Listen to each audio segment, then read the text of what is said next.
What do you make of these revived plans for a Super League? Well, Camilla, I think it's part of a larger issue. I think we've got two or three big matters that arise at this moment in time. There's the Super League, there's the Manchester City issue, and there's this government white paper that's due to be published, I think, next week or the week after. And they all have a connection. And I think the connection is the incredible success of the Premier League. Now, the Premier League, if that was a business in outside football, it could destroy its opposition. But in football, you have a wider family of clubs in this country, of clubs across Europe. And I believe that the success of the Premier League is distorting and putting huge pressure on the rest of football, which is giving rise to these possible lines of development. Let's just have a quick chat about Manchester City. You know, you were former chairman there. I appreciate you might be limited in what you can say. Over 100 apparent breaches. What should happen? Relegation? Be docked points? Be fined? What's the solution here?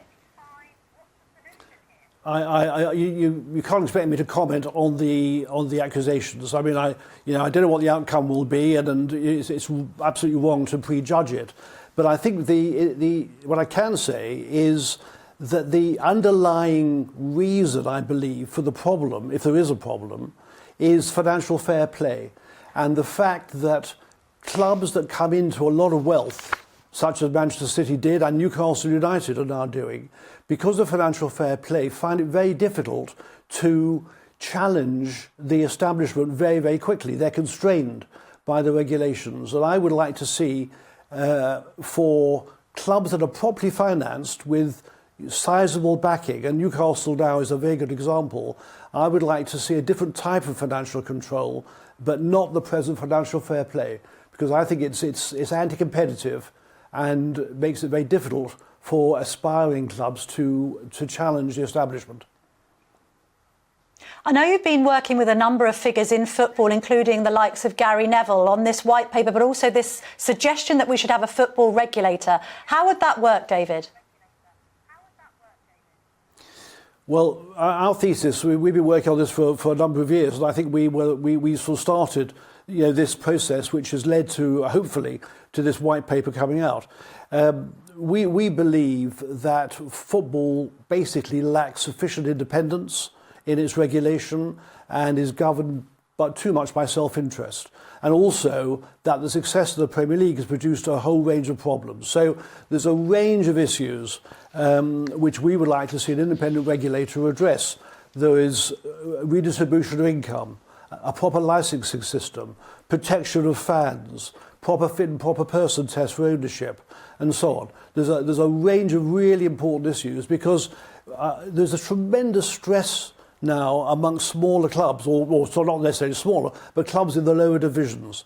So clubs in the Championship are suffering hugely, and you're going to see clubs in trouble, I believe, in the next year or so, or more clubs in trouble. And this goes right down to the bottom of the pyramid, to the National League, where I know there's a lot of clubs struggling. And this imbalance in the game has to be sorted. There's too much power in the Premier League, David, too much wealth, and it's not being distributed reasonably. David, perhaps you'll indulge me just a couple of England questions, if you don't mind. I think you were FA chairman when Roy Hodgson was appointed as England manager.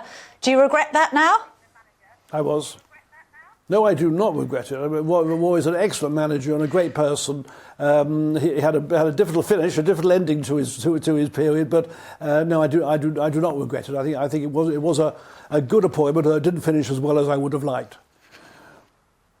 And did you support the decision to keep on Gareth Southgate as England manager after us unfortunately crashing out of the World Cup? Yes, I did. I think Gareth actually has done very well. We haven't actually won anything, but we have done well. I think he's proven to be a very solid manager, and I think he's developed young players very well, and I think he deserves one more crack at this. So I'm pleased he stayed on. And one more question, David, if you don't mind, just on sports washing, Qatar hosting the World Cup. Do we want to be seeing countries like Qatar, who have got dubious human rights records, holding major football tournaments again? Yeah, this is such a difficult question because when you go around the world, there are so many countries who've got different sorts of human rights issues. You go back to years ago to Argentina, when it held a very successful World Cup, and yet we had a terrible regime at that time. So I don't know. There's a lot of hypocrisy in this. I was actually totally against the award of the World Cup to Qatar. I mean, that goes back to 10 years now.